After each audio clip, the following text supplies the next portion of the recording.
It's a client-driven job, it's a relationship-driven job to where we need to understand what our client is expecting and what they're wanting and then steer them in that direction. You know, even if you're a company or a single inventor that maybe you don't produce patentable products, IP is still very important for any company.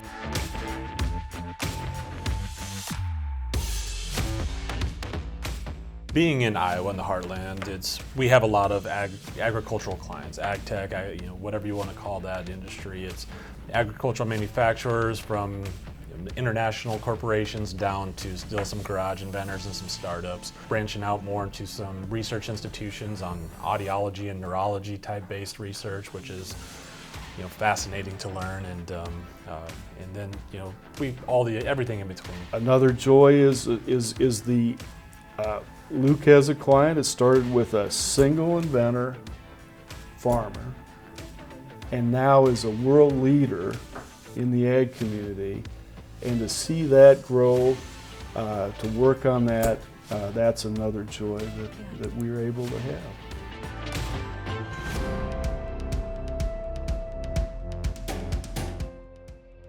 The more ubiquitous use of computers and more handhelds, I think, is being able to control things from that perspective. From the technology side, that's being big, is everyone wants to be able to see what's going on even when they're not on location, on site. And that's probably been the biggest area of change in the law as well, is figuring out what is patentable versus what is not. Right, and these two lawyers, software initially was patentable, and then the court system kind of whittled it down. I'd say half of the inventions we see are software related.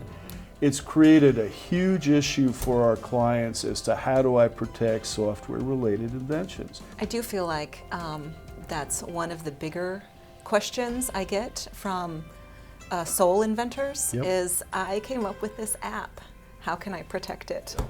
And so that's been really interesting, because patent protection is a hard one to get. It's a really hard one. So then it's just introducing, maybe a copyright protection, always probably copyright protection, and then just looking what's your business doing, and is there a trademark option? Maybe it's a trade secret. I don't, just like really looking into what they're doing.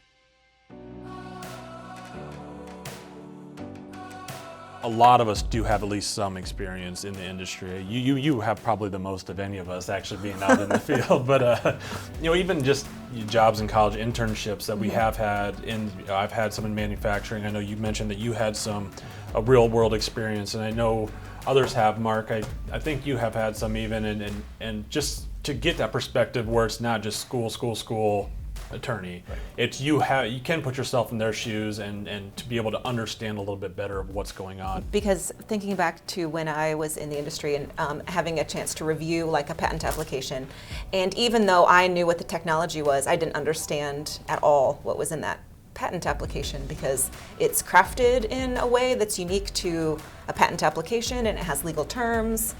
And so I do think it's helpful to have someone who can translate, I guess might be the right word. Like, this is why it's crafted this way, this is what this means, we use this language for this purpose. I've found over the years that it's better if you're at their facilities, you can actually get a better feel for what they're working on, what they're doing.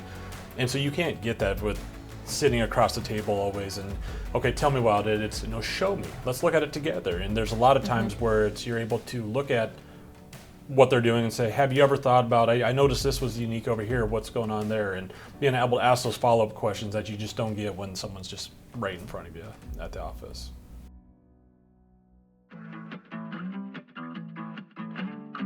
Have you noticed products that you've worked on the patents out in the industry yet? Because I thought that was a big thing for me. The first time I saw something either advertised or offered for sale or just marketed patent pending or patented, it's like, oh my gosh, I had a hand in that. Or just, you start noticing things. Everything I look at now, I look and see if it's got a patent or, patent number on it. So, it's something that becomes a part of you. Have you guys noticed that yet? So I was eating at a restaurant, and there was like a little lighting apparatus around like the pole in the middle of the table, and it was like something that it looked very similar to something that we had worked on. So yeah, it was kind of cool. I think I have a framed magazine at home. One of the first things I worked on was a duck call for a client, and it was a way to make it easier. And so my father-in-law went out, he's a duck hunter, and he found a magazine. It was a 2-page ad with this duck call on, and it said patent pending. So for Christmas that year, he framed it. And so that was the very first patent application that I ever worked on at the firm. You know, what's neat about the Mechanical Electric Group is a lot of times we deal with products, right, that get sold, that get advertised. And so it's a better chance of seeing that real world application of what we're working on.